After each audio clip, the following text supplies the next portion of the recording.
Balita ko po ay hindi raw po kayo nagpa-practice ng Holy Communion. Alisin na natin yung logic ng banal na hapunan na ginagawa sa umaga kasi sumasang-ayon po ako doon sa inyo. Pero yung Holy Communion po mismo, hindi raw nyo pinapractice. Kaya ako binigay itong mga talatang ito kasi nandito raw yung paliwanag. Wala dyan, hindi Holy Communion yan sinasabi dyan. Mabuti, basahin natin kapatid ha. Kung kayo nga ay nangagkakatipon, ay hindi kayo maaaring magsikain ng hapunan ng Panginoon. Hapunan ang tinutukoy dyan kapatid, hindi naman Holy Communion yan eh. Hapunan ng Panginoon ang tinutukoy dyan. Kapagkat ang tinanggap ko sa Panginoon ay siya ko namang ibinibigay sa inyo na ang Panginoong Hesus ng gabing siya ipagkanuloy dumampot ng tinapay at nang siya makapagpasalamat. Gabi yan ha, gabi. Hapunan yan eh. Ang Panginoong Hesus nung gabing siya ipagkanulo ay dumampot ng tinapay. Tanda mo kapatid, gabi yan, hindi communion yan. Hapunan ng Panginoon tinutukoy dyan. At pagkadampot niya ng tinapay, nang siya makapagpasalamat ay kanyang pinagputol-putol at sinabi, ito'y aking katawan na pinagpuputol-putol dahil sa inyo. Gawin ninyo ito sa pag-alaala sa akin. At gayon din naman, hinawakan ng saro pagkatapos na makahapon na sinasabi, ang sarong ito'y siyang bagong tipan sa aking dugo, gawin ninyo ito tuwing kayo'y magsisiinom sa pag-alaala sa akin. Sapagkat sa tuwing kanin ninyo ang tinapay na ito at inuman ninyo ang saro, ay inihahayag ninyo ang pagkamatay ng Panginoon hanggang sa dumating siya. So ang tinutukoy dito, hapunan, hindi komunyon kapatid. Yung ibinigay mong talata, nagpo-prove na talagang merong hapunan ng Panginoon, pero hindi yan komunyon. Nowhere in the Bible can you find na magpuputol-putol ng tinapay tapos komunyon. Ginanap ni Kristo yon sa hapunan ng Panginoon, pero hindi sa komunyon yon, kapatid. Walang hint ng komunyon sa Biblia. Na yan tinapay na yan, hindi literal. At ibalik natin yung verse 23. Sapagkat tinanggap ko sa Panginoon, ay ibinibigay ko naman sa inyo. Tanungin ko sa'yo, nakatanggap ba ng tinapay na literal si Pablo kay Kristo? Hindi po. Kasali ba siya doon sa Last Supper na ginanap ni Kristo sa lupa? Kasali ba si Pablo ron? Hindi po siya kasali ron. Actually, nung maging apostol siya, nasa langit na si Kristo. Amen? Amen. Pero may tinanggap siya kay Kristo na ibinibigay naman niya sa mga kapatid. So, hindi literal na tinapay yan, kapatid. Huwag nating interpret yan na literal na tinapay, tinanggap ni Pablo, binibigay niya sa taga-Korinto. Ang ibinibigay niya sa taga-Korinto, yung tinanggap niya sa Panginoon, aral yon, aral, katwiran. Pakinggan mo sa 15:3 ng unang Korinto. Sapagkat ibinigay ko sa inyo una sa lahat, ang akin namang tinanggap. Ang ibinibigay ko sa inyo, una sa lahat, ang akin naman tinanggap. Alin ba yung tinanggap niya? Ilagay mo sa 1 hanggang 2. Ngayon ipinatatalastas ko sa inyo, mga kapatid, ang ebanghelyo na sa inyo'y aking ipinangaral, na inyo namang tinanggap, na siya naman inyong pinananatilihan.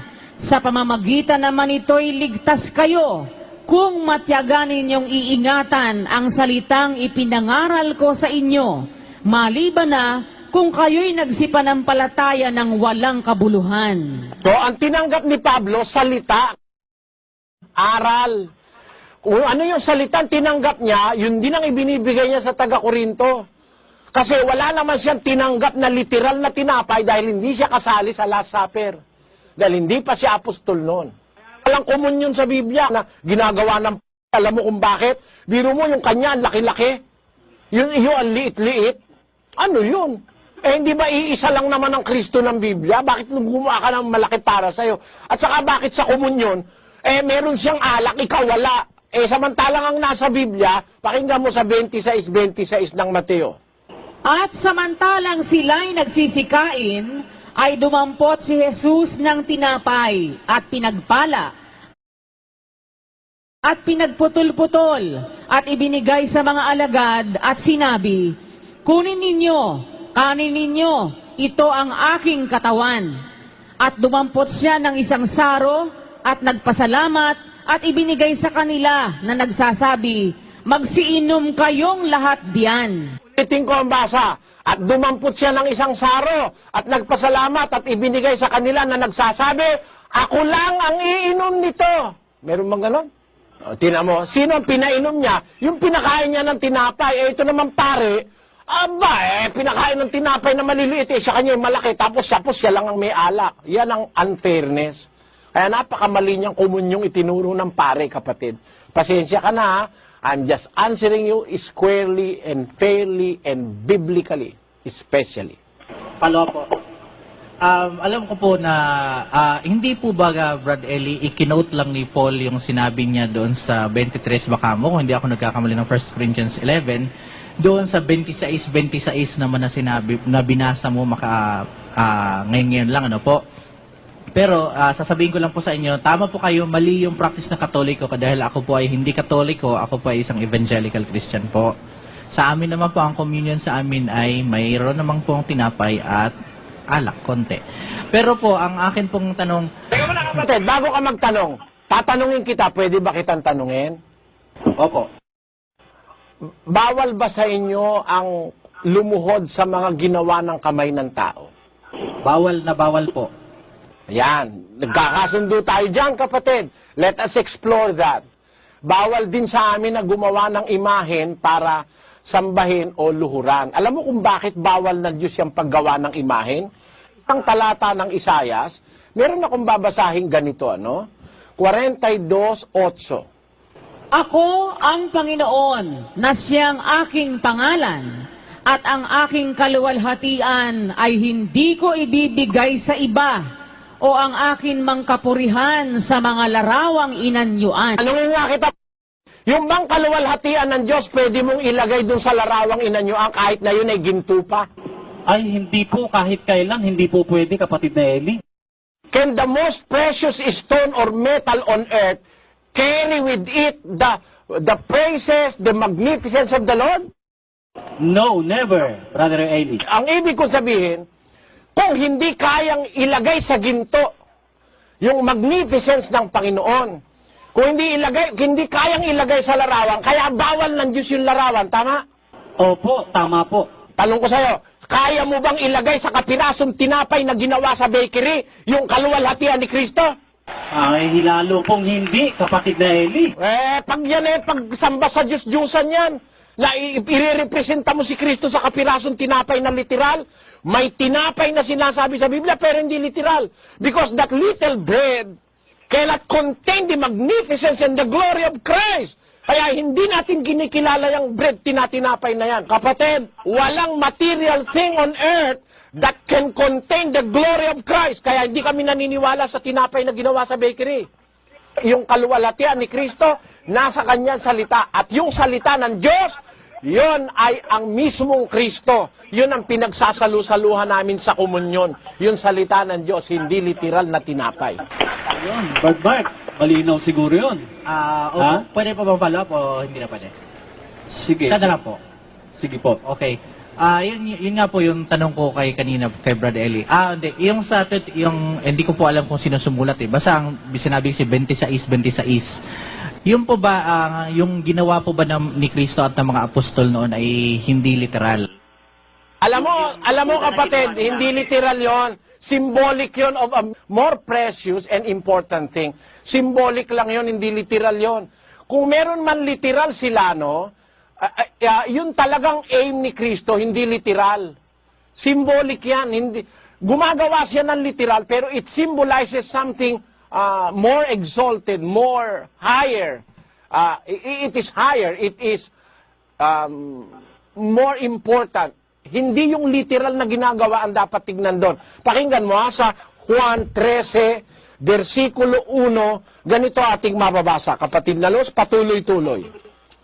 Bago nga magpista ng Paskwa, sa pagkaalam ni Jesus na dumating na ang kanyang oras ng paglipat niya mula sa sanglibutang ito hanggang sa Ama, sa pagkaibig sa mga kanya na nanga sa sanglibutan, ay inibig niya sila hanggang sa katapusan.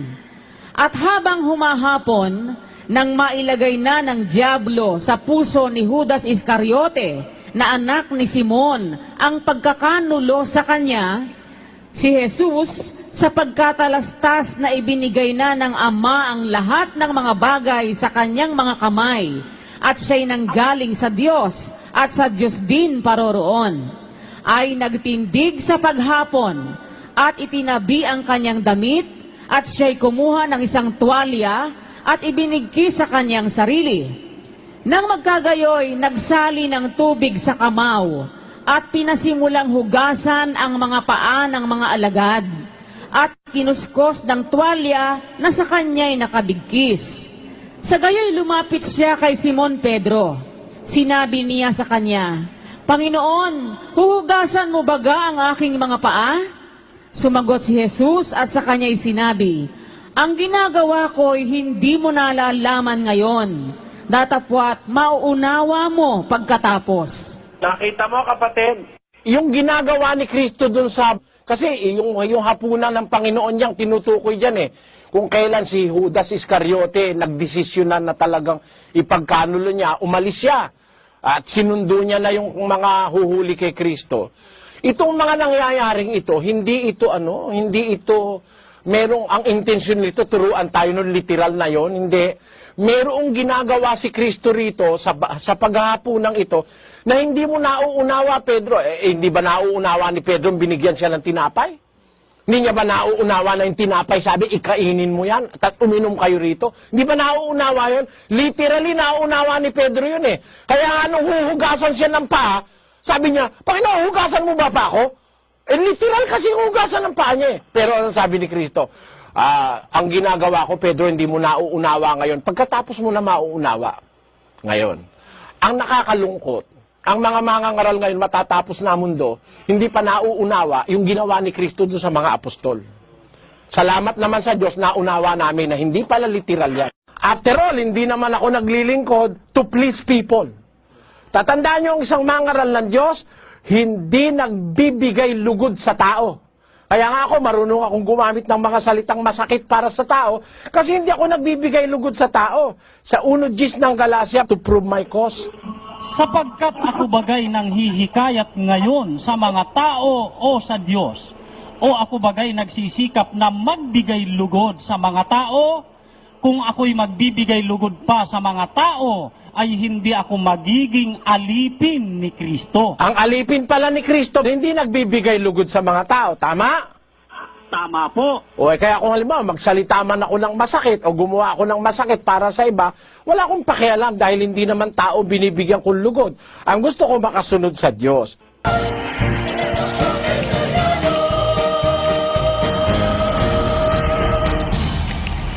Talagang hindi naman po sinasamba ng mga Katoliko yung mga rebolto, kaya lang po nilalagay lang po na respeto.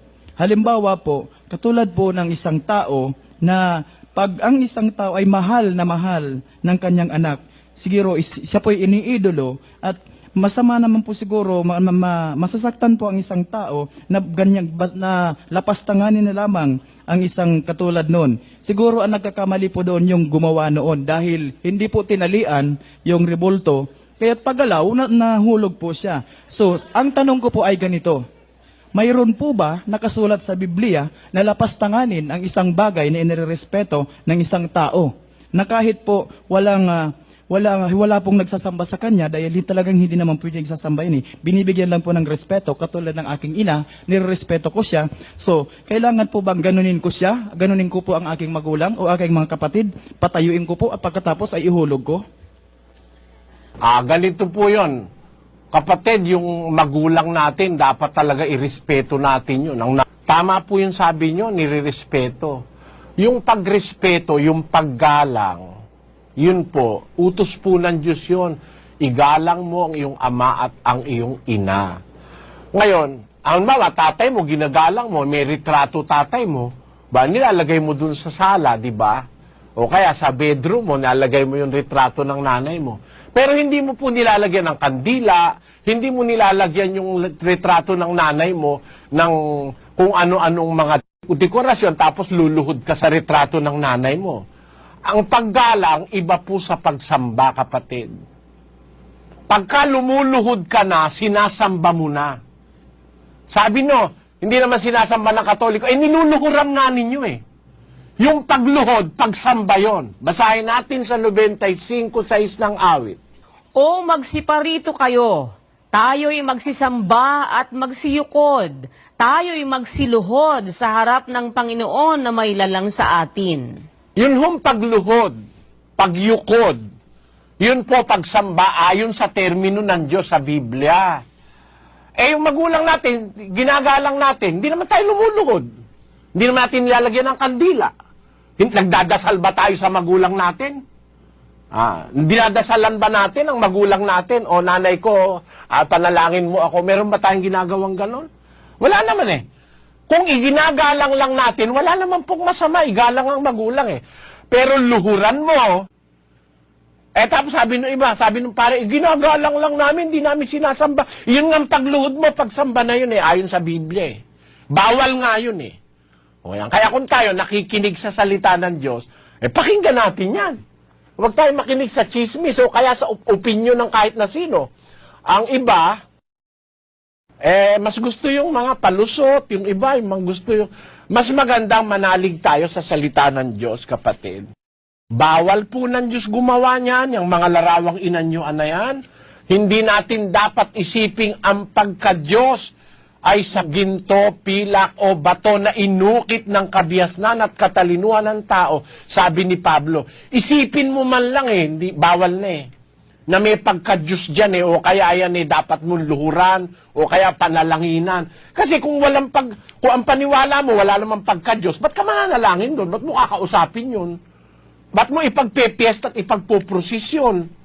Mali po yun, kapatid. Sana naunawaan nyo. Gusto ko lang pong sumagot ng ayon sa Biblia. Yun po ang sinasabi ng kasulatan.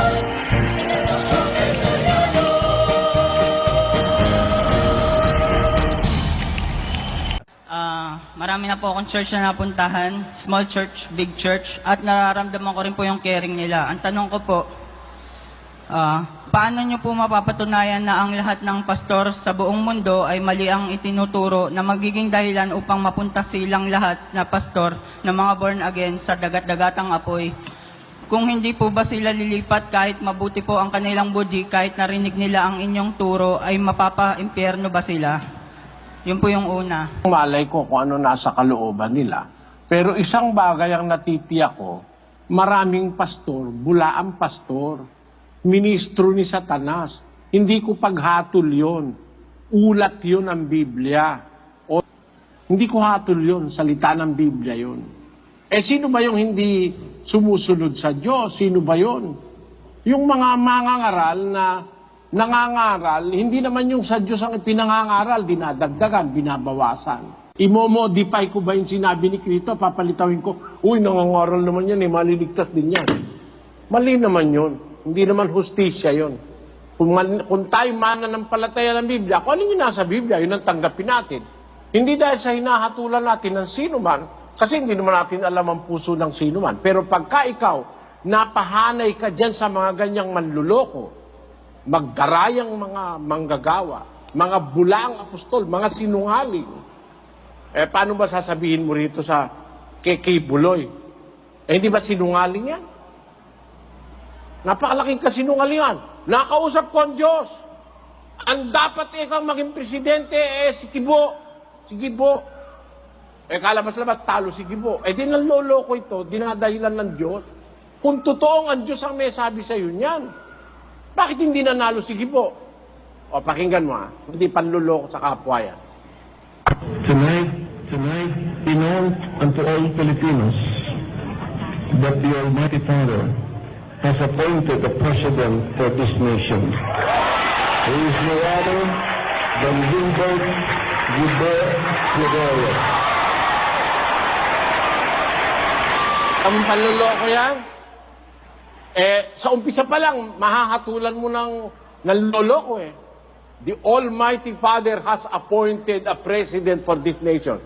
Ang presidente ng Pilipinas, hindi ina-appoint ng Diyos. Ibinoboto ng mga tao. Diyan pa lang sira na yan O ngayon, sasabihin mo ba ngayon, dahil, yan, si Kibuloy, maliligtas yan. Pag sinabi ko maliligtas yan, manluloko yan Naintindihan mo ibig ko sabihin, kapatid? Pag alam mong manluloko, huwag mo sasabihin maliligtas. Masama yun. And caring naman sila na pag ano sila, mapagmahal sila kapwa. Sa ano yun? Ano yun?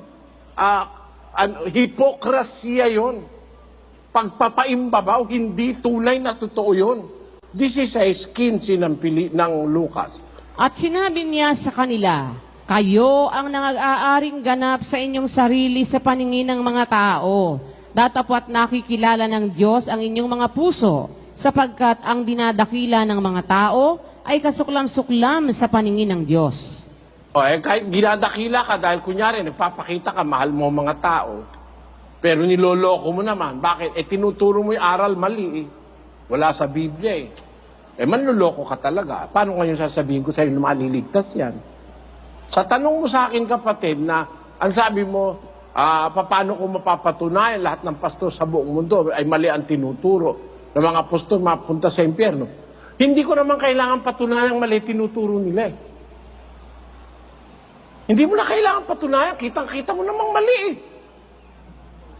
Tanong mo nga sa akin, sabihin mo nga sa akin, tama ba turo ng pare na paluhurin yung mga tao sa dibulto? Tama ba yon? Ganon?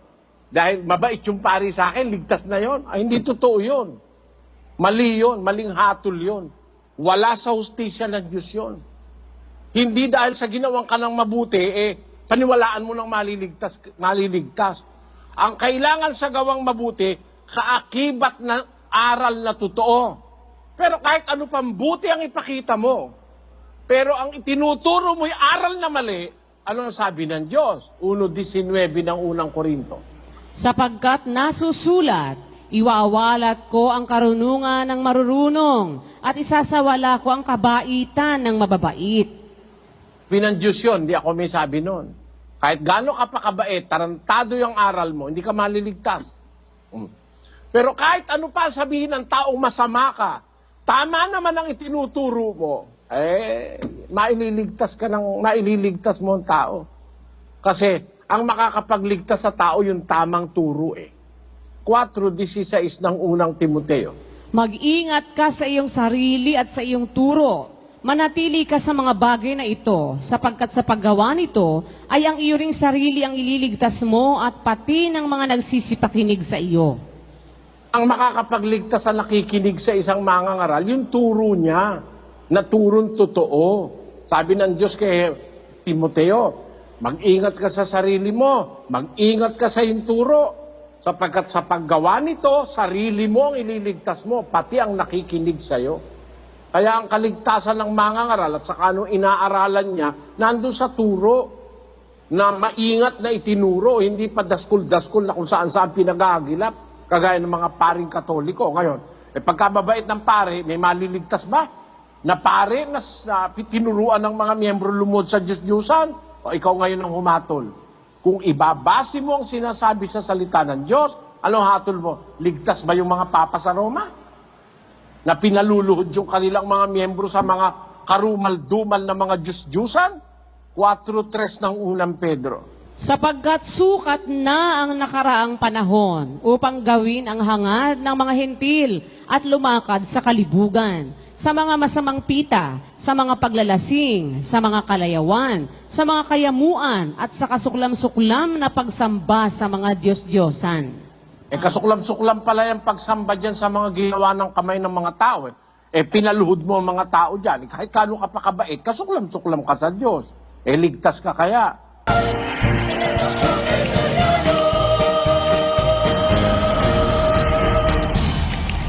Ang tatanong ko lang po yung kasi po yung mother ko po, Katoliko po yun.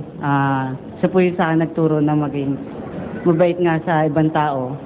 Tatanong ko lang yung paniniwala niya. So, siguro yung mga Katoliko, mga paniniwala namin na tungkol doon sa mga santo.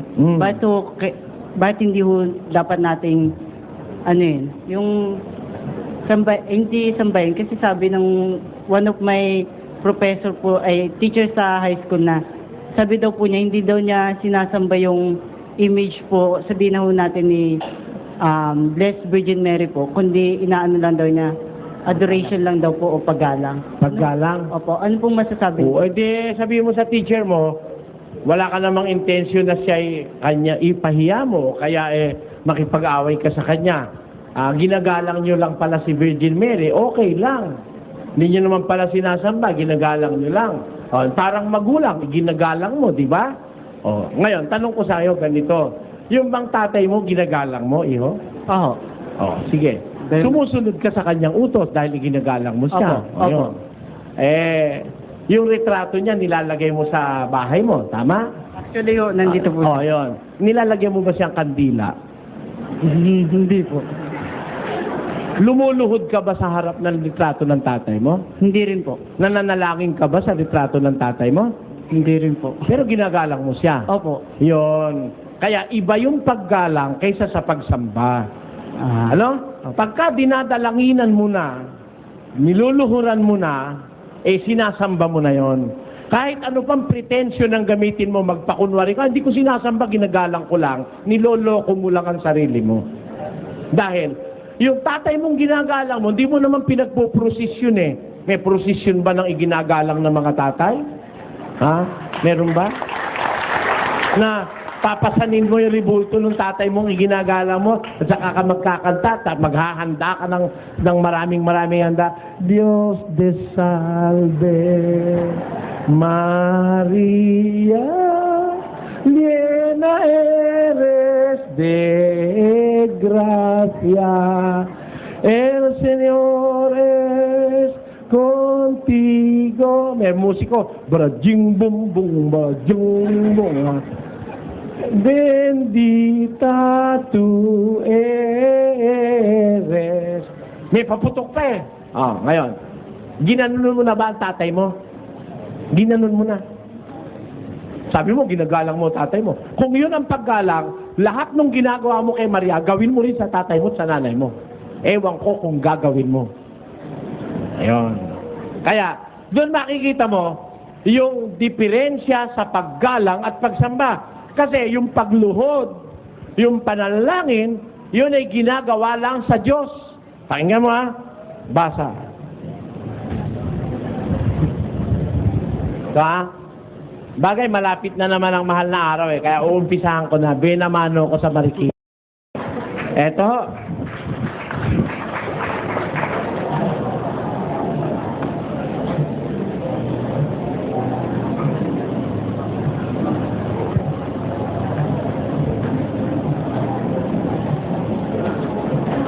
Kung ako nga'y sambahin mo. Ang sabi ng Diablo, ang kinakausap niya si Jesus, tinutokso niya si Jesus. Ang sabi ng Diablo, kung ako nga'y sambahin mo at lumuhod sa harap ko, hindi sasalang totoo, ibibigay ko sa iyo mga kayamanan dito. Tanya, ang sabi ng demonyo, pagluluhuran mo ako at sasambahin mo ako, ibibigay ko sa iyo ang kayamanan dito sa mundo. Nung tinutukso ng demonyo si Jesus. Therefore, yung pagsamba, kasinonimo ng pagluhod. Meron ba tayong patotoo sa Biblia na pag niluluhuran mo, istantamount na sinasamba mo? 95 ng awit, versikulo 6. Pakinggan niyo. O magsiparito kayo, tayo'y magsisamba at magsiyukod. Tayo'y magsiluhod sa harap ng Panginoon na may lalang sa atin. Hali kayo, tayo'y magsisamba, tayo'y magsiluhod sa harap ng Diyos na may lalang sa atin. Kaya alam nyo, si San Pedro, nung lumuhod, si Cornelio, pinabangon niya. Si Pablo, nung luhuran siya at sambahin ng mga tao, pinabangon niya yung mga tao. Nagalit siya sa mga tao. Pati yung anghel, nung lumuhod at sumamba sa kanya si Juan, pinabangon siya, pinatayo siya ng anghel. Basahin natin isa-isa. Basa. At nangyari na pagpasok ni Pedro ay sinalubong siya ni Cornelio at nagpatira pa sa kanyang paanan at siya'y sinamba. Anong sabi ni Pedro kay Cornelio? Tatapwat, itinindig siya ni Pedro na sinasabi, magtindig ka, Ako man ay tao rin. Kita mo, ni ayaw siyang paluhurin eh. Lumuhod si Cornelio, nagpatira pa sa harapan ni Pedro. Itinindig siya ni Pedro. Tindig, kapatid. Tao rin ako. Nakakita ko ng ministro ngayon eh. Ministro dala mo ba yung pasugo?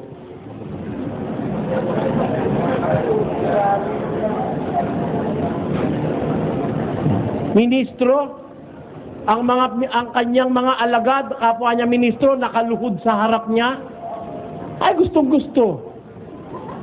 Yung talagang apostol, nung meron lumuhod, pinatayo eh. Ito pa isa. Basa. At ang saserdote ni Jupiter na ang kanyang templo ay nasa harap ng bayan ay nagdala ng mga bakat, mga putong na bulaklak sa mga pintuang daan at ibig baghaing kasama ng karamihan. Tatapwat nang marinig ito ng mga apostol na si Bernabe at si Pablo, ay hinapak nila ang kanilang mga damit at nagsipanakbo sa gitna ng karamihan na nagsisigaw at nagsisipagsabi, "Mga Ginoo, bakit ninyo ginagawa ang mga bagay na ito? Kami, mga tao ring may mga karamdamang gaya ninyo." Si Apostol Bernabe at saka si Apostol Pablo, nung luhuran siya ng mga tao, pinabangon yung mga tao. Ba't nyo ginagawa yan, ha? Kami may tao rin. Pero ito, nakita nyo?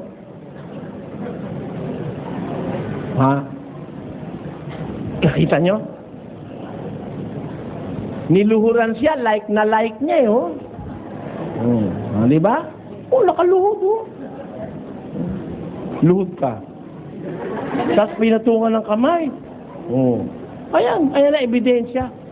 Kaya hindi ako naloloko ng kapwa. Pag nasalita ako may ebidensya. Alam nyo, meron pa akong alam na isa, niluluhuran din. Gusto nyo? Huwag kayo magagalit. Ito, si Mr. Manalo, niluluhuran ng kanyang mga ministro. Si Pedro, ayaw pumayag na siya iluhuran. Ako, meron pang isang alam, niluluhuran din siya. Gustong-gusto niya naman. Pakinggan niya, Eto po, babasahin ko. Lalong dakila ang sala. Pagka dakilang sala, malaking kasalanan. Sino may kasalanan ng dakilang sala? Nang tanang anak ni Eva. Ayun. Marami raw anak ni Eva, may kasalanan, malaki kasalanan. Bakit malaki kasalanan? Kahit ano'y sinasamba, anaking idolatria, kahit ano'y sinasamba, pinaparang Diyos nila. Totoo naman yun, malaking kasalanan yun. Kahit ano na lang, pinaparang Diyos mo, sinasamba mo. Nakahingi ng kalendaryo sa Chinese store. Andun yung babaeng maganda, may daladalang anak na kaganon. Nilagay sa kwadro. Tapos nilagay ang bulaklak.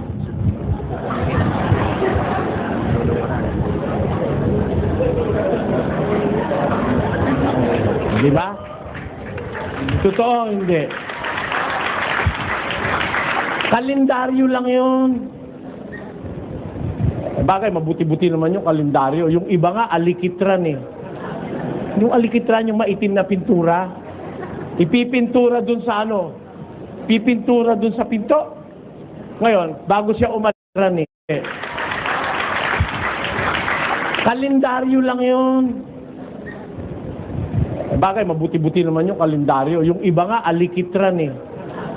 Yung alikitran, yung maitim na pintura, ipipintura dun sa pipintura dun sa pinto. Ngayon, bago siya umalis, pagka medyo kinakabahan siya, sabi niya dun sa pintura. Tataka ako, tama naman sabi ng pasyon. Lalong dakila ang sala ng tanang anak ni Eva, anakin idolatria, kahit ano'y sinasamba, pinaparang Diyos nila. O tao, dapat mong mapag-alaman, Iisang Diyos nga lamang ang nararapat luhuran. Ilan ho? Kayo ho, ilan ang niluluhuran nyo? Sabi rito, isa lang ang luluhuran. At sambahin gabi't araw. Isa lang ho eh. Ang dahil natin niluluhuran. Kaya sabi sa pasyon pa rin, sabi, iisang nasyon sa mundo. Isa lang pala yung nasyon na yon. Ang kumilalang totoo. Sa Diyos kumapal sa tao. Ito ngang mga Hudyo. Bukod nga walang anito. Palang mga Hudyo, walang anito. Walang ribulto. Maraming mga nasyon sa mundo, ang dahil ribulto. Iba-iba nga klase. May maliit, may malaki, may negro, may mistiso, may mamula-mula, may payat, may bilugang muka, may habaang muka. Ang dami. Ngayon, may madadagdag na naman, sasambahin tayo. Di ba? At ang sasambahin natin ngayon, hindi talagang siya, kundi kumuha sila ng isang modelo dahil di raw nila alam ang itsura ng pagmumuka. Kumuha sila ng isang modelo ngayon na second year college student.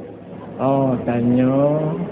Hindi ngayon, pag sinasamba mo ngayon si Kalungsod, Ginoong Kalunsod, hindi ko alam kung sino ka, pero ito, itong kaharap ko, hindi ko kilala ito. Hindi ka ba nanganganinganin noon ang sinasamba mo, hindi mo naman kilalang tao? Yun. Huwag kayong magagalit, Nagsasalita lang ako ng ikagagalit ng kalooban ninyo. Pero huwag kayong magagalit dahil totoo naman po sinasabi ko eh. Ito pa yung isang niluluhuran, Yan, luluhuran niya. Ito yan.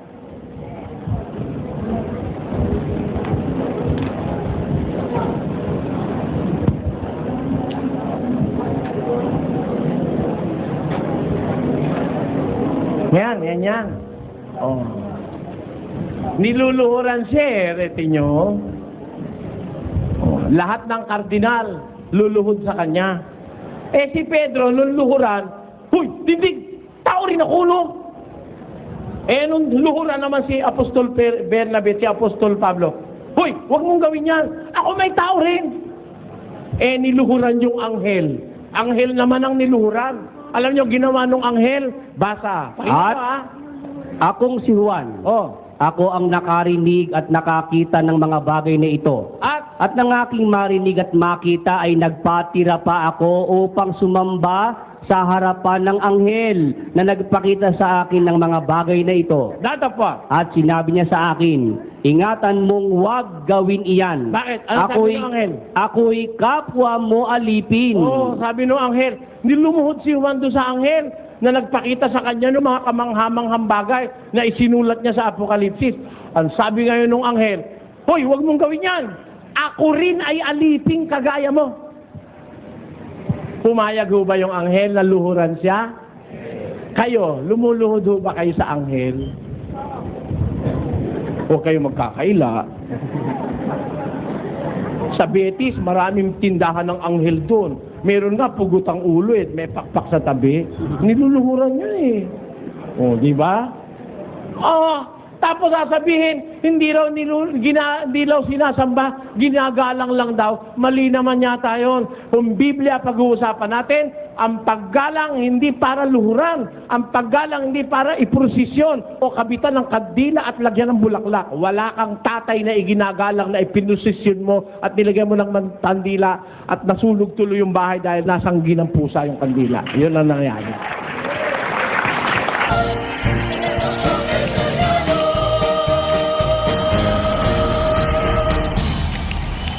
Catholic, if you will not heard the Holy Eucharist, you cannot survive in the coming of judgment. Lalo na po kasi dapat talagang importante makinig ng Mass, the Holy Eucharist, ang Holy Communion. Ano po ba talaga ang tanong ko po, Kahit wala po ba ito, maililigtas mo rin ba kami in the coming of judgment? Alam mo, ang magliligtas sa atin aral, hindi yung Holy Eucharist, kapatid. Ang magliligtas yung aral ng Ebanghelyo. Actually, wala namang Holy Eucharist sa Biblia. Basahin mo buong Biblia, walang Eucharist. Naturuan ka kasi ng hindi aral ni Kristo, imbento ng pare. Yung pagmimisa, may Holy Eucharist, may Holy Communion. Pero wala sa Biblia yan. Ang ikaliligtas hindi Holy Eucharist, ang ikaliligtas yung aral. Pakinggan mo sa unang Korinto, chapter 15, verses 1 up to 2. Moreover, brethren, I declare unto you the gospel, which I preach unto you, which also ye have received, and wherein ye stand, by which also ye are saved, if ye keep in memory what I preach unto you, unless ye have believed in vain. Sa Tagalog, kapatid na Luz, Ngayoy ipinatatalastas ko sa inyo, mga kapatid, ang ebanghelyo na sa inyo'y aking ipinangaral, na inyo namang tinanggap, na siya naman inyong pinananatilihan.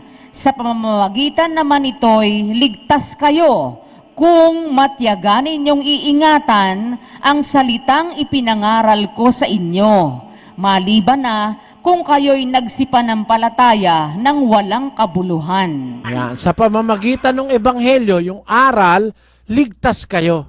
Hindi communion, hindi Eucharist.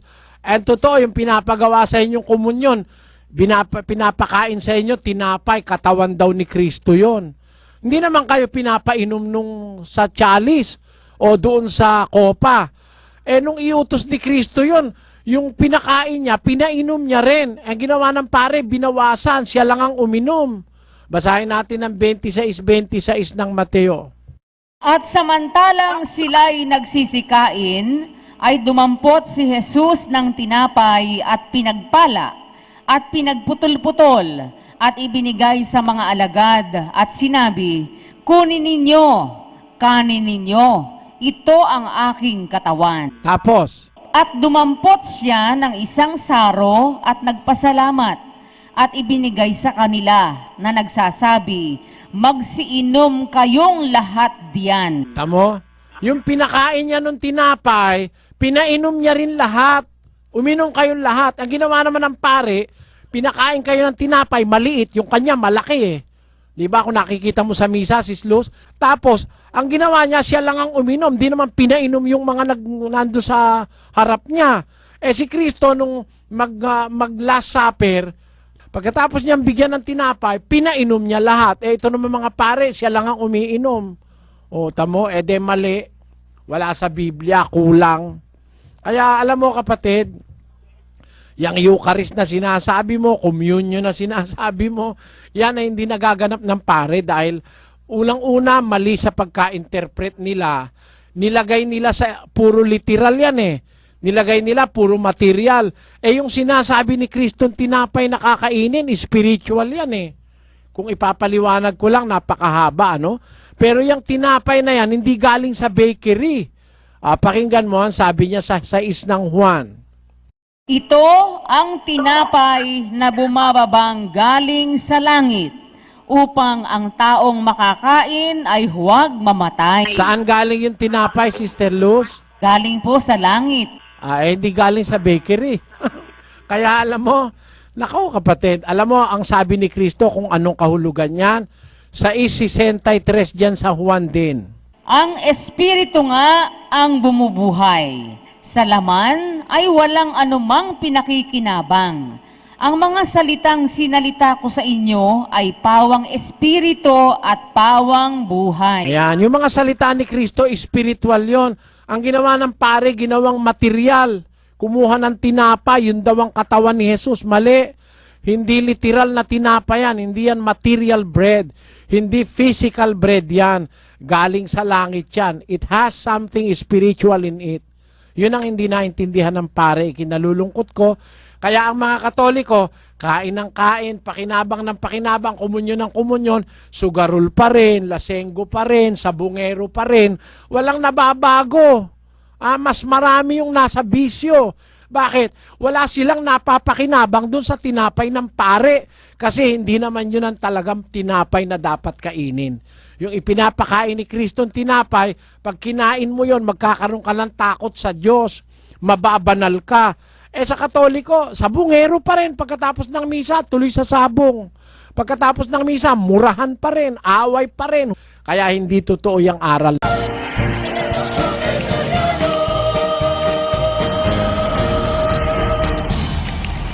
Yung bang ginaganap na pagmimisa ng mga Katoliko, paghahati-hati sa pamamagitan ng dugo at katawan ni Kristo sa inyong tinapay at alak. Inhubay na ayon sa Ebanghelyo ni Kristo. Kung tignan mo sa general outlook, akala mo ayon sa Ebanghelyo. Pero if you are going to deeply examine it, hindi ayon eh. Tama? Bakit? Huwag kayong magagalit. Katoliko ang nagtatanong, sasagutin ko siya as a Catholic. Pakinggan nyo sa Bibliang Katoliko. Yung Mateo 27. Pakibasa. Talinuhan mo, kapatid, ha? Talinuhan mo ang pakikinig.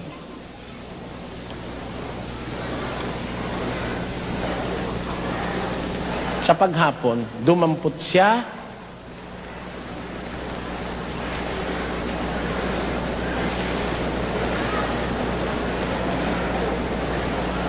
Ngayon, samantalang kumakain sila, ay dumampot si Jesus ng tinapay.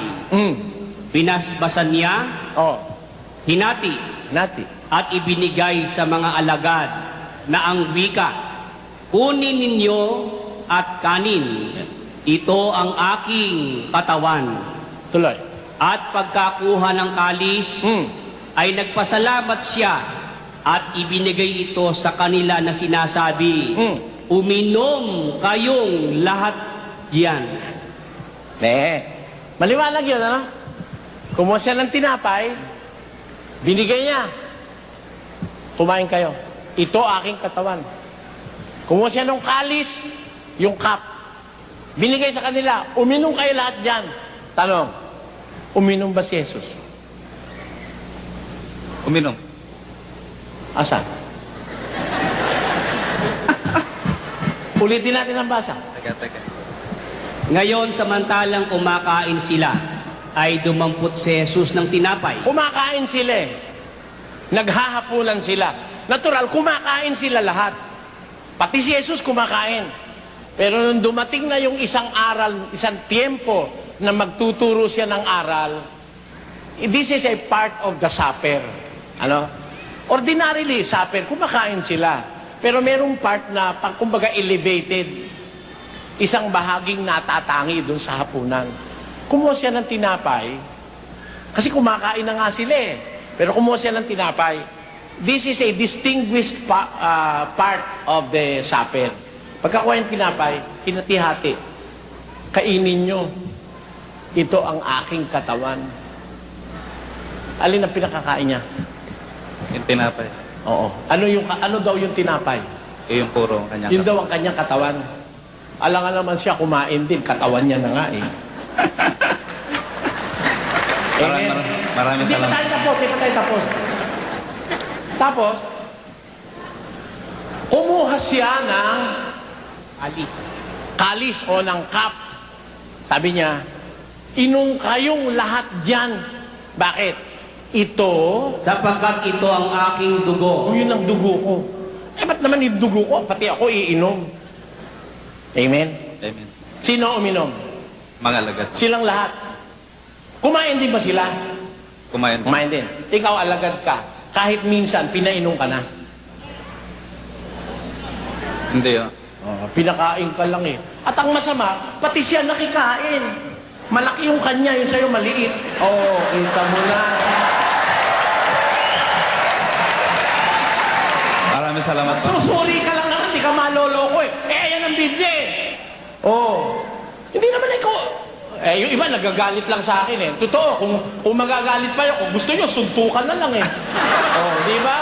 Di naman ako nanloloko eh. Nasa Biblia naman yung sinasabi ko eh.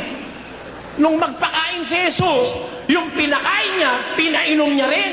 Ang hirap sa pare, nagpakain siya, malaki yung kanya kaysa doon sa pinakain niya. At siya lang ang uminom, hindi siya nagpainom. O, totoo ba yan? Basa, pakinggan nyo ha. 12:32 ng Deuteronomio. Kung anong bagay ang inyuutos ko sa iyo, ay siya mong isasagawa. Huwag mong dadagdagan ni babawasan. Ano sabi ng Diyos? Kung ano utos ko sa iyo, ihasagawa mo. Huwag mong dadagdagan, huwag mong babawasan. Ano ginawa ng pare? Pinawasan. Nasa iyo na pagpapasya.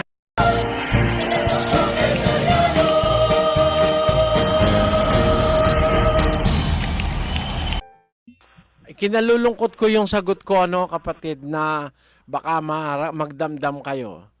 Yung mahal na araw, yung araw ng mga patay, yung Pasko, yung Three Kings, wala naman lahat sa Biblia yan eh. Alam mo, unang-una, halimbawa, yung Three Kings, yung Three Kings. Wala naman Three Kings sa Biblia eh. Wala nun. Basahin natin yung dumalaw kay Jesus kung Three Kings. Sa Mateo 2:1, patuloy. Pakinggan mo nakasulat. Nang ipanganak nga si Jesus sa Bethlehem ng Judea, sa mga kaarawan ng haring si Herodes, narito, ang mga pantas na lalaki ay nagsidating sa Jerusalem mula sa silanganan na nagsisipagsabi, saan naroon ang ipinanganak na hari ng mga Hudyo? Sapagkat aming nakita ang kanyang bituin sa silanganan, at naparito kami upang siya isambahin. Ayan. Ang sabi ng banal na kasulatan, nang ipanganak daw ang Panginoong Jesus, merong dumating mula sa silanganan mga pantas na lalaki. Wise men. Iha, nag-aaral ka ba? Opo, Brad, nag-aaral. Nakakabasa ka na siguro ng Ingles, di ba? Opo, Brad. Pwede ba pabasa ko sa iyo yung 2:1 of Matthew?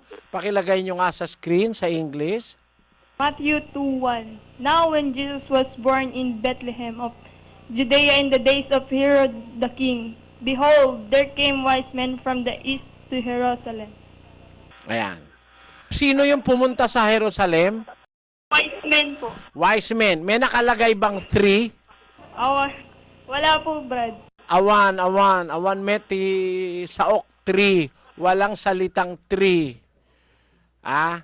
Walang 3. At meron ba nakalagay na king? Iha? Wala po, wise men. Wise men. Wala nakalagay na 3 kings. Wala nakalagay 3 wise men. Ang nakalagay lang, wise men. Meaning, plural yan. Pwede yung 4, pwede yung 2, pwede yung 3, pwede yung 5. Bakit? Pero wala nakalagay na 3. Basta yan plural, wise men. Alam mo naman ang conjugation ng ang mga form ng noun, Man, singular. Men, plural. Woman, singular.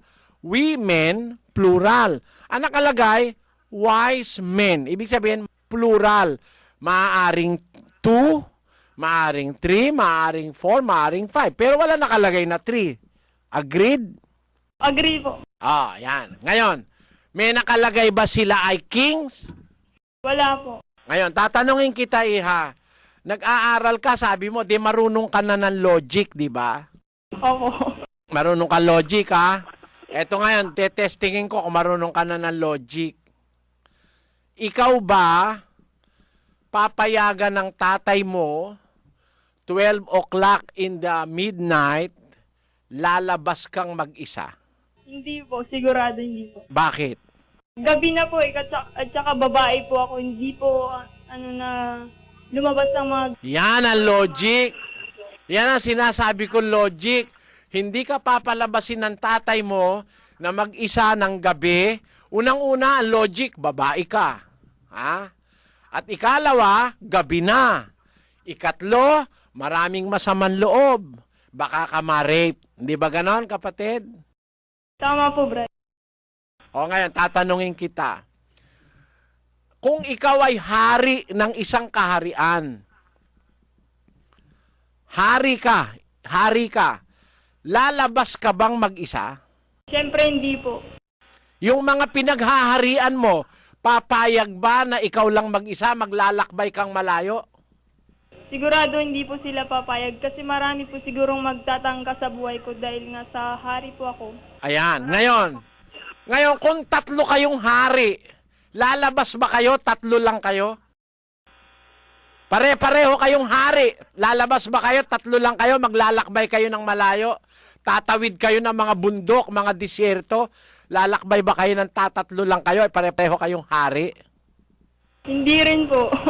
Ngayon, ganito kapatid, nakikita mo ba yung bilin? Opo. Di ba ang nasa bilin, yung si Jesus, baby Jesus, nasa manger, ano? Nasa sabsaban. Tapos si San Jose, nakatayo, may hawak na tungkod. Si Santa Maria nakaupo. Tapos meron 3 hari na nakaluhod. Nakikita mo yon? Palagi ko pong nakikita yung pagpas. Ayan. Ngayon, ganito. Eto logic. Kung 3 kayong hari, kung may kasama ka, kapatid, may kasama kang mga alipin o mga subjects mo o mga gwardya mo, pagsasambahin mo ba si Jesus, hindi mo sila isasamang sumamba rin? Siyempre po, isasama ko sila. Jesus nga po, di ba? Oh, yon. So, yung bilin ay dinidipik ng bilin, katangahan yun.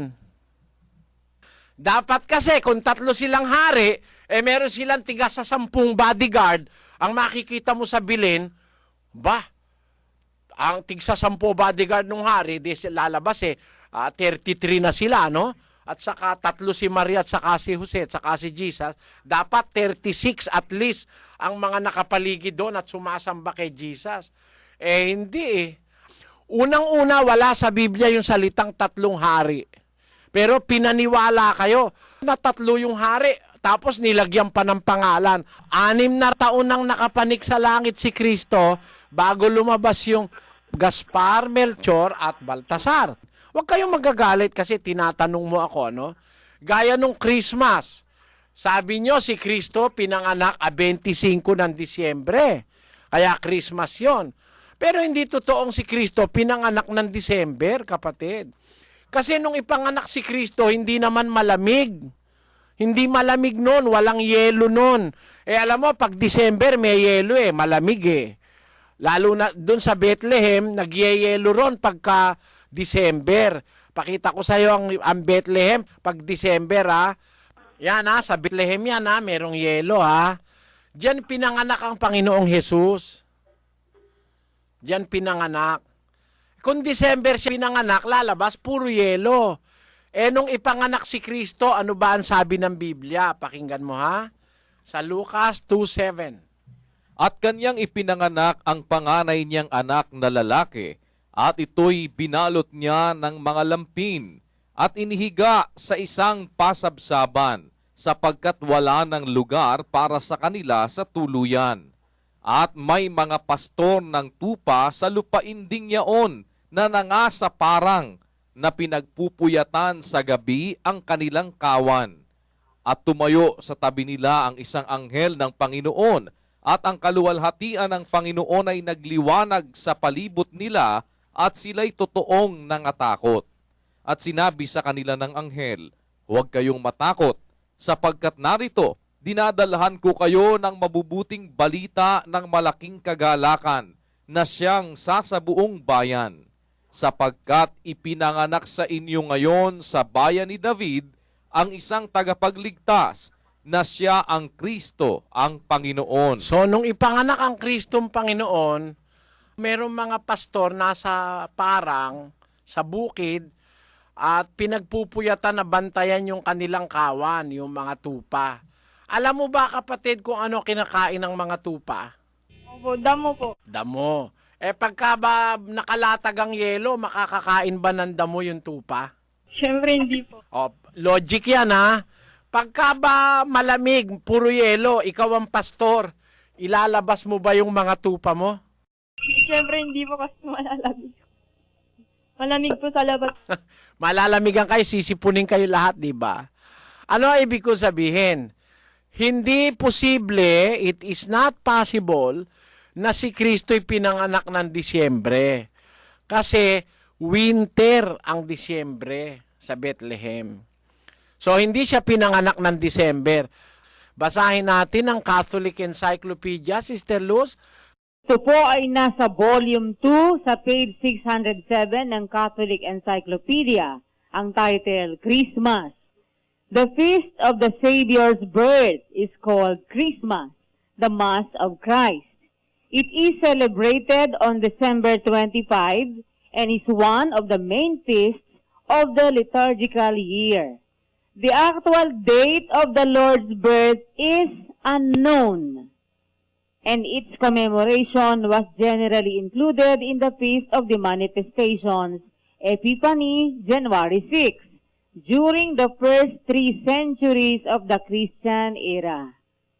History. In about the year 330, however, the Church in Rome definitely assigned December 25 for the celebration in order to honor Christ, the light of the world, and the true Son of Justice. This was the day which had been dedicated in pagan Rome to the feast of the Sun God and had been called Birthday of the Unconquered Sun. Kita mo, kapatid, yan pala'y piyestang pagano, yung December 25 eh. Pinagdiriwang nila dyan yung kanilang Diyos-Diyosang araw, yung pagsamba nila sa araw ng pagan Rome.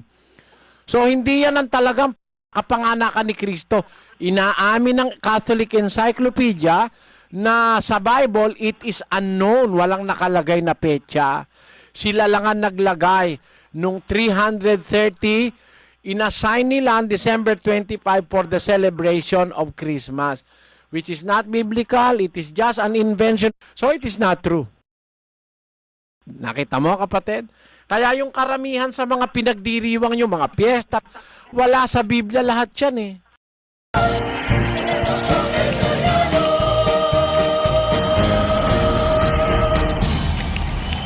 Dalawang klase ang tubig. Ang tinatawag na holy water ay spiritual water. Iyon ang salita ng Diyos. Hindi literal na tubig yon. Dalawang klase ang bagay sa mundo. Isang makalangit, isang makalupa. Basahin natin ang 4:18 ng 2 Korinto. Samantalang kami ay nagsisitingin hindi sa mga bagay na nangakikita, kundi sa mga bagay na hindi nangakikita, sapagkat ang mga bagay na nangakikita ay may katapusan, datapwat ang mga bagay na hindi nangakikita ay walang hanggan. Yung tubig, nakikita yan eh. Yung tubig na literal, yung physical na tubig, nakikita, may katapusan yan eh.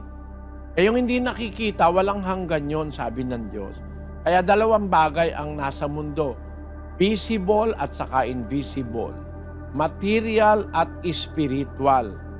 Ang sabi ng banal na kasulatan, kapatid, sa 3:12 ng Juan, nagsalita ang Panginoong Kristo. Sabi niya, Kung sinabi ko sa inyo ang mga bagay na nauukol sa lupa at hindi ninyo pinaniniwalaan, paanong paniniwalaan ninyo kung sabihin ko sa inyo ang mga bagay na nauukol sa langit? So, merong bagay na ukol sa langit, merong bagay ukol sa lupa. Ang holy water talaga yung galing sa langit, galing sa Diyos. Alin yun? Sa Isaiah 55, versikulo 10. Sapagkat kung paanong ang ulan ay lumalagpak at ang niebe ay mula sa langit at hindi bumabalik doon, kundi dinidilig ang lupa at pinasisibulan at pinatutubuan ng halaman at nagbibigay ng binhi sa maghahasik at pagkain sa mangangain. Magiging gayon ang aking salita na lumalabas sa bibig ko. Yung palang ulan, simbolo yon ng salita ng Diyos galing sa kanyang bibig. Sabi ng Diyos, kung paanong ang ulan lumalagpak at ang niebe, yung yelo. Kasi kuminsan, pag malamig, yung tubig ng ulan nagiging yelo. Kaya, ang salita ng Diyos, inihalin tulad din sa tubig. Yon ang holy water, yung salita ng Diyos. Basahin natin ang Juan, Kapitulo 4. Ito nakasulat. Sumapit nga siya sa isang bayan ng Samaria na tinatawag na Sicar, malapit sa bahagi ng lupang ibinigay ni Jacob kay Jose na kanyang anak. At naroon ang balon ni Jacob. Si Jesus nga, nang napapagod na sa kanyang paglalakbay, ay naupong gayon sa tabi ng balon. Mag-iika-6 na nga ang oras. Dumating ang isang babaeng taga Samaria upang umigib ng tubig. Sa kanya'y sinabi ni Jesus, "Painumin mo ako," sapagkat napasabayan ang kanyang mga alagad upang magsibili ng pagkain. Sinabi nga sa kanya ng babaeng Samaritana, "Paano ngang ikaw na isang Hudyo ay humingi ng maiinom sa akin na ako'y babaeng Samaritana, sapagkat hindi nakikipag-usap ang mga Hudyo sa mga Samaritano?" Sumagot si Jesus at sa kanya'y sinabi, "Kung napagkikilala mo ang kaloob ng Diyos at kung sino ang sa iyo'y nagsasabi, 'Painumin mo ako,' ikaw ay hihingi sa kanya at ikaw ay bibigyan niya ng tubig na buhay." Sinabi sa kanya ng babae, "Ginoo, wala kang sukat isalok ng tubig at malalim ang balon, saan nga naroon ang iyong tubig na buhay?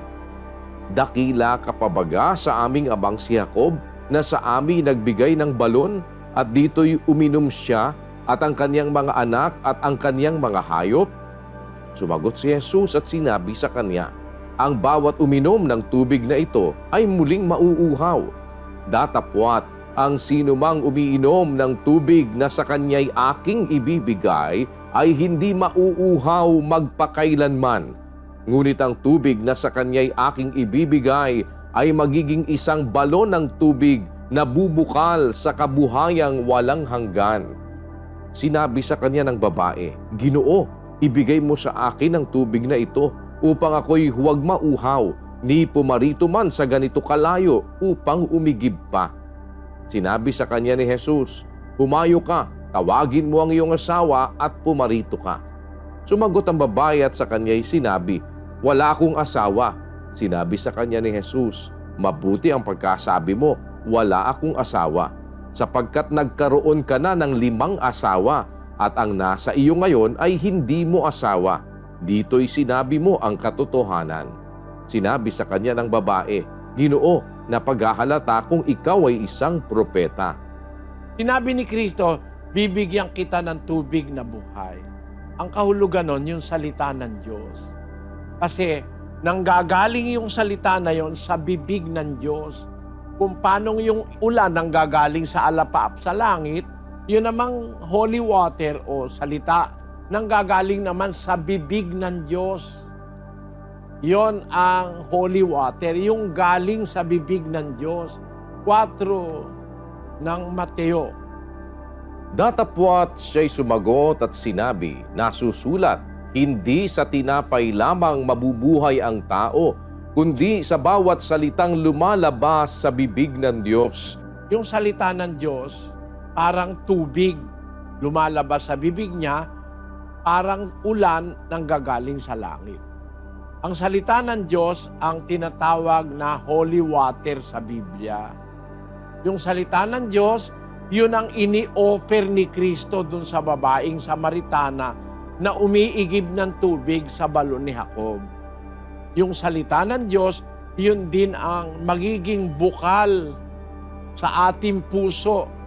Magkakaroon ka sa puso ng balon na bubukal sa kabuhayang walang hanggan. Yung salita ng Diyos, umaagos yan eh. Pwede mong i-share sa iba yung salita ng Diyos. Isang klase ng tubig na hindi nauubos. Ma-share mo, dumadaloy. Kailangan ba ng iba-ibang relihiyon ang holy water? Kung yung holy water sa Biblia, kailangan talaga ng tao yon. Ang talagang holy water sa Biblia, salita ng Diyos, kapatid.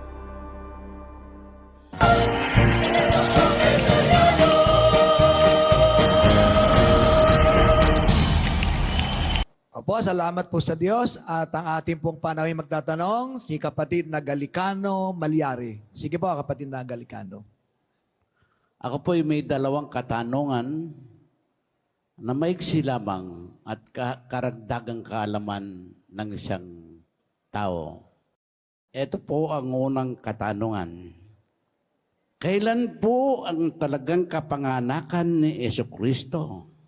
Samantalang buong mundo nagdiriwang at ginugunita nila ang Disyembre 25 bilang kapanganakan niya. Pangalawa pong katanungan, Ginoong Soriano. Ang taong namatay na ang kanyang katawang lupa ay makakausap pa ba ng taong buhay pa?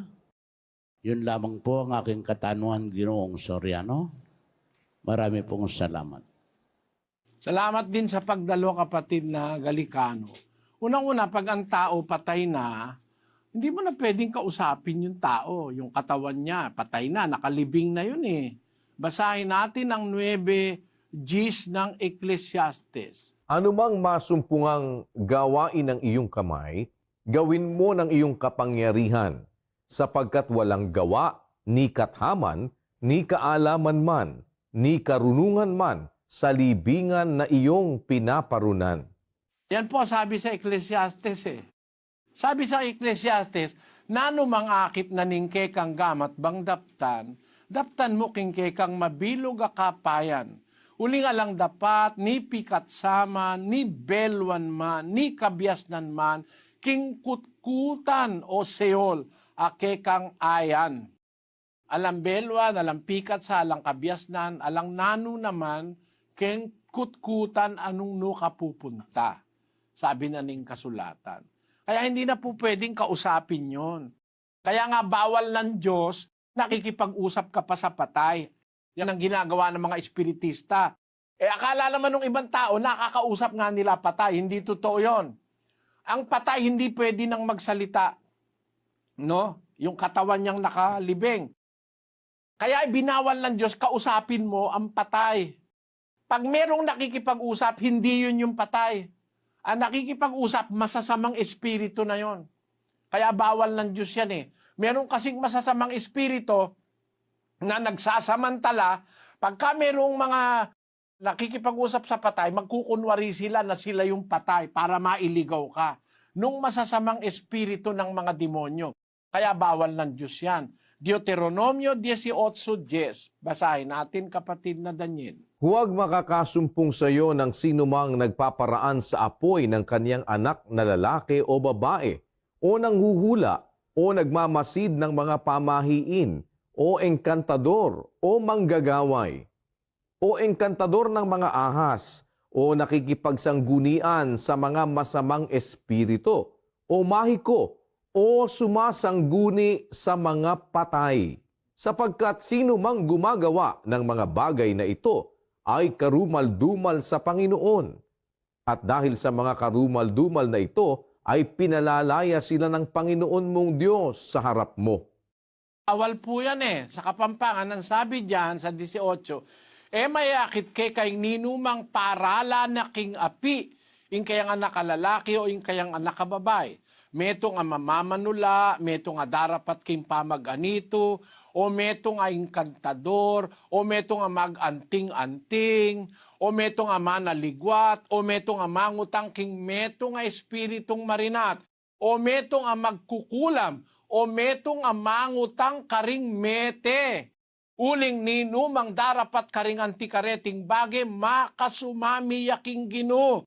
At king uli dading makasumaming deti Gino, ake kang Diyos, itatabi no king harapan mo. Panag, kapatid, ano? Bawal ng Diyos yun eh. Kaya wag ka nang makikipag-usap. Kung may bala ka, wag mong kakausapin ng patay. At ang sasagot sa'yo, mga demonyo, para iligaw ka, magpapakunwari siya yung lolo mo. No? O kaya magpapakunwari siya yung tatay mo. Mali yun. Yung unang tanong, kailan ba talaga ang kapanganakan ni Hesukristo? Ayon sa Biblia. Unang-una, huwag kayong magagalit. Alam kong lahat kayo masaya pag Pasko. Ako rin masaya, no? Kasi ang naaalala ng tao si Kristo, no? Kaya lang merong mga Pasko hindi na si Kristo naaalala. Ang naaalala na ninong at ninang at saka yung masasarap na pagkain, Pasko na naman, la la la la la la. Ayan. Yung Pasko, pag yung mga I'm dreaming of a white Christmas, with every Christmas card I write. May your days be merry and bright, and may all your Christmases be white. Ayan. Ang naalala na, Christmas card, no? Meron naman, you better watch out, you better not cry, you better not pout, I'm telling you why. Santa Claus is coming to town. He's making a list and checking it twice, gonna find out who's naughty or nice. Santa Claus is coming to town. He sees you when you're sleeping. He knows when you're awake. He knows if you've been bad or good. So be good for goodness sake. Oh, you better watch out. You better not cry. Better not pout. I'm telling you why. Santa Claus is coming to town. Ayan ang naaalala pag Pasko. Hindi na si Kristo eh. Pagkain, ang naaalala, regalo, mamasyal, yon. Nawala ang Kristo sa eksena. Kasi aral ng tao yan. Wala yan sa Biblia. Hindi totoong 25 de Disyembre ang kapanganakan ni Kristo. Bakit? Pagkapasok ng Nobyembre hanggang buong Disyembre, ang Bethlehem ng Judea, kung saan ipinanganak si Kristo, ay natatakpan ng yelo. Pakita natin ang pruweba. Ito po yung terrain o vicinity ng Bethlehem of Judea. Mapapansin nyo, pagka Disyembre, ganyan ang makikita mo ron. Punong-puno ng yelo dahil panahon ng winter, ang Disyembre 25. Ngayon, nang si Kristo'y ipanganak, winter ba? Disyembre ba? Basahin natin ang ulat ni San Lucas, Kapitulo 2, versikulo 1. Basa. Nangyari nga ng mga araw na yaon na lumabas ang isang utos mula kay Augusto Cesar na magpatala ang buong sanglibutan. Ito ang unang talaang mamamayan na ginawa ng si Quirinio ay gobernador sa Syria. At nagsisiparoon ang lahat upang sila'y mangatala, bawat isa sa kaniyang sariling bayan.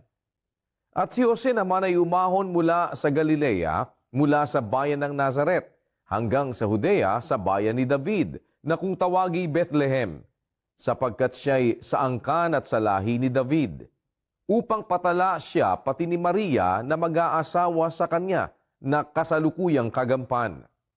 At nangyari, samantalang sila'y nangaroroon at naganap ang mga kaarawang dapat siyang manganak. At kanyang ipinanganak ang panganay niyang anak na lalaki, at ito'y binalot niya ng mga lampin at inihiga sa isang pasabsaban sapagkat wala ng lugar para sa kanila sa tuluyan. At may mga pastor ng tupa sa lupain ding yaon na nangasaparang na pinagpupuyatan sa gabi ang kanilang kawan. At tumayo sa tabi nila ang isang anghel ng Panginoon, at ang kaluwalhatian ng Panginoon ay nagliwanag sa palibot nila, at sila'y totoong nangatakot. At sinabi sa kanila ng anghel, huwag kayong mga takot, sapagkat narito, dinadalhan ko kayo ng mabubuting balita ng malaking kagalakan na siyang sasabuong bayan. Sapagkat ipinanganak sa inyo ngayon sa bayan ni David ang isang tagapagligtas na siya ang Kristo ang Panginoon. At ito ang sa inyo'y magiging pinakatanda. Masusumpungan ninyo ang isang sanggol na nababalot ng lampin at nakahiga sa isang pasabsaban.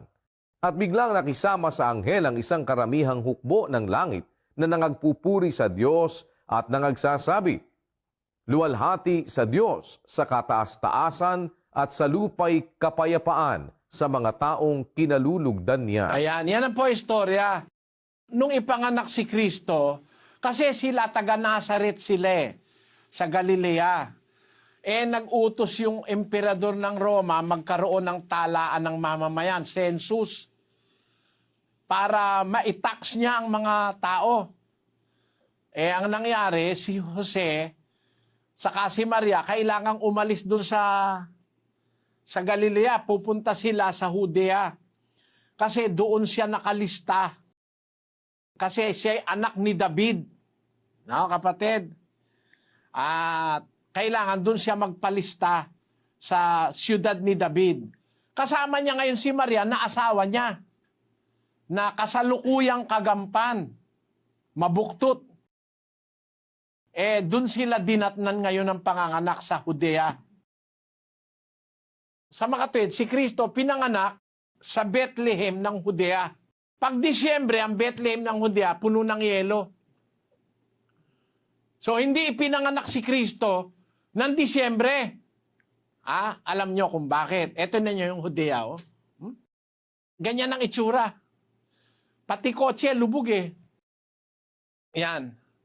Ngayon, nung ipanganak si Kristo, hindi naman Disyembre. Alam nyo kung bakit. Kasi nung gabing ipinanganak siya, may mga pastor na nasa bukid. Pinagpupuyatan yung kanilang kawan sa gabi. Yon. Meron ba naman pastor na punong-puno ng yelo yung bukid, ilalabas yung kanyang mga kawan? Napakaginaw nun. At saka hindi naman kakain ng yelo yung mga tupa. Di ba? Kaya nga kung mapapansin mo, kapatid, nung ipanganak si Kristo, inilagay sa sabsaban. Bakit? Mga tupa wala, nasa labas. Kung Disyembre yan, yung mga tupa nandun sa loob, hindi pwedeng ilagay ni Maria si Kristo sa sabsaban dahil kakainin ng mga tupa yung mga damuron di ba?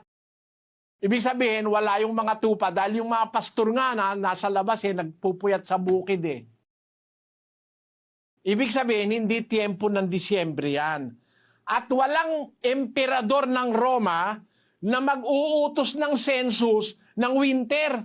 Napakahirap sa tao maglakbay pag winter. Pwede ba namang winter saka ka mag-uutos ng census? Most probably, ang census ginagawa hindi winter. Pag matalino yung nag-iisip na emperador, siguradong matalino yon. Dahil dadahilanin ng tao, hindi po kami emperador nakalaka dahil punong-puno ng yelo daan Delikado. Kung Disyembre. Pero ang totoo, kapatid, hindi Disyembre ipinanganak ang ating Panginoong Hesukristo. Bakit? Miski sa kanta nakalagay yun Yung first Noel. The first Noel, the angels did say, was to certain poor shepherds in fields as they lay. Asan yung shepherds? Nasa fields. Nasa fields ba yung shepherd nung ipanganak si Kristo? Nandun. Pag winter ba? Pag December ba? Pwede ba silang pumunta sa fields? Wala ron. Kaya yung gumawa ng kantang ito, tama yung umpisa Pero pagdating sa bandang gitna, mali na In fields where they lay in keeping their sheep on a cold winter's night that was so deep. Noel, Noel, Noel, Noel, born is the King of Israel. Yung kanta, Tama sana sa umpisa eh. Yung shepherds nasa field. Kaya lang, sa bandang gitna, on a cold winter's night that was so deep, pwede ba namang yung pastor na ilalabas yung kanyang mga tupa sa gabi at kakain ng yelo at silang lahat doon ay mangingisay sa ginaw? Wala nun, kapatid. Kaya mali po kung bakit pinagdiriwang yan sa maling petsa. Basahin natin ang istorya, kapatid na Luz. Catholic Encyclopedia, Volume 2, page 607. Christmas. The feast of the Savior's birth is called Christmas, the Mass of Christ. It is celebrated on December 25 and is one of the main feasts of the liturgical year. The actual date of the Lord's birth is unknown, and its commemoration was generally included in the Feast of the Manifestations, Epiphany, January 6, during the first 3 centuries of the Christian era. History. In about the year 330, however, the Church in Rome definitely assigned December 25 for the celebration in order to honor Christ, the light of the world, and the true Son of Justice. This was the day which had been dedicated in pagan Rome to the feast of the Sun God and had been called Birthday of the Unconquered Sun. Yung palang Disyembre 25, yun pala yung kapanganakan ng Diyos-Diyusan ng Roma na tinatawag na Saturnalia, the Unconquered Sun. Ayon, yung Diyos-Diyusan ng mga Romano na pagano, ipinagdiriwang nila ang birthday noon 25 ng Disyembre. Doon itinaon naman yung pagdiriwang ng birthday ni Jesus. Isang malaking kalapastanganan, isabay mo pa ron sa pagdiriwang ng mga paganong Romano. Kaya alam nyo, kapatid, natutuwa kami pagka Pasko kasi masaya lahat ng tao eh. Pero hindi po kami nakikisali na maniwala kaming si Kristo pinanganak ng 25 de Disyembre. Mali kasi sa Biblia. Sana naunawaan mo, kapatid na Galicano. Maraming salamat po, Ginoong Soriano. Sana po yung magpatuloy ang magandang pangangaral na ito sa buong San Sinuog. Dakal pong salamat kayo. Salamat, kapatid.